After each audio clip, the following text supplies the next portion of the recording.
कि हमें कहीं से भी रेफरेंस लेने की ज़रूरत नहीं पड़ेगी अगर हम सीधा सीधा आप सल्लल्लाहु अलैहि वसल्लम की हयात तैयबा और सीरत मुबारका इससे गाइडेंस लेने के आदी हो जाएं। इस्लाम फैला है मुसलमानों के कैरेक्टर से।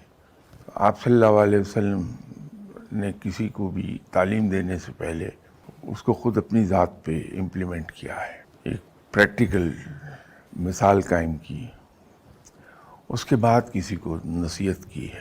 उनको देख के फिर आगे रोशनी फैलती चली जाती थी। किसी भी चीज़ को मौसर करने का बेहतरीन ज़रिया ये है कि इंसान की अपनी ज़ात पर वो चीज़ें लागू हों पहले, और लोग उस इंसान को उन तमाम बातों पर अमल करते हुए देखें